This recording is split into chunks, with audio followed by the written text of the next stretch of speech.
မင်္ဂလာပါရှင်ကျမတို့ channel ကနေနောက်ဆုံးရရှိထားတဲ့သတင်းသစ်များကိုတင်ဆက်ပေးပါတော့မယ်ပထမအဆုံးအနေနဲ့ကျန်းဖို့ပါတီကစစ်တပ်ကိုယ်စားလှယ်များနဲ့ပူးပေါင်း၍အစိုးရဖွဲ့နိုင်ပြီဟုခင်ဤကြွေးကြော်တဲ့သတင်းကြောင်းကိုတင်ဆက်ပေးပါမယ်ကျန်းဖို့ပါတီကစစ်တပ်ကိုယ်စားလှယ်များနဲ့ပူးပေါင်း၍အစိုးရဖွဲ့နိုင်သောလွှတ်တော်အမတ်အရေးအတွက်အနိုင်ရရှိထားပြီဟုကျန်းဖို့ပါတီဥက္ကဋ္ဌခင်ဤကပါတီရင်းအစည်းအဝေးများမှာတရားဝင်ထုတ်ဖော်ပြောဆိုကြွေးကြော်နေကြောင်းကျန်းခိုင်ရေးပါတီတရင်ရင်းမြစ်ကပြောဆိုပါရယ်ဒီဇင်ဘာလ28ရက်နေ့ပြုလုပ်ခဲ့သောရွေးကောက်ပွဲအပိုင်း1နဲ့ဇန်နဝါရီလ17ရက်နေ့ပြုလုပ်ခဲ့သောရွေးကောက်ပွဲအပိုင်း2တို့မှာကျန်းဖို့ပါတီကပြည်သူ့လွှတ်တော်အမတ်နဲ့အမျိုးသားလွှတ်တော်အမတ်နေရာ200ကျော်ရရှိထားပြီးဖြစ်သောကြောင့်ရွေးကောက်ပွဲအပိုင်း3မှာတနေရာမှာအနိုင်မရရှိလျင်တောင်စစ်တပ်ကိုယ်စားလှယ်များနဲ့ပူးပေါင်း၍အစိုးရဖွဲ့နိုင်ပြီဟုခင်ဤကထုတ်ဖော်ပြောဆိုကြောင်းသိရှိရပါသည်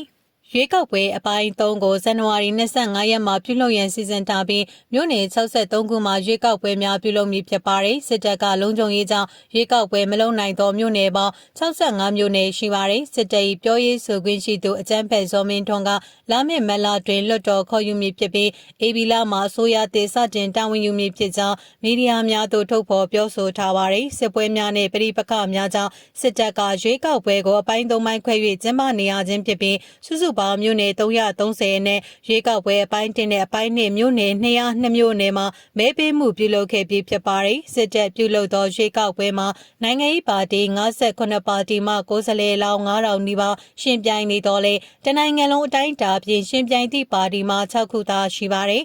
လက်တလောစစ်တပ်ကရွေးကောက်ပွဲကာကွယ်ရေးဥပဒေဖြင့်ပြည်သူ330ကျော်ကိုရွေးကောက်ပွဲကိုဝေဖန်သည်ဟုဆိုကာဖမ်းဆီးအရေးယူထားကြောင်းသိရှိရပါတယ်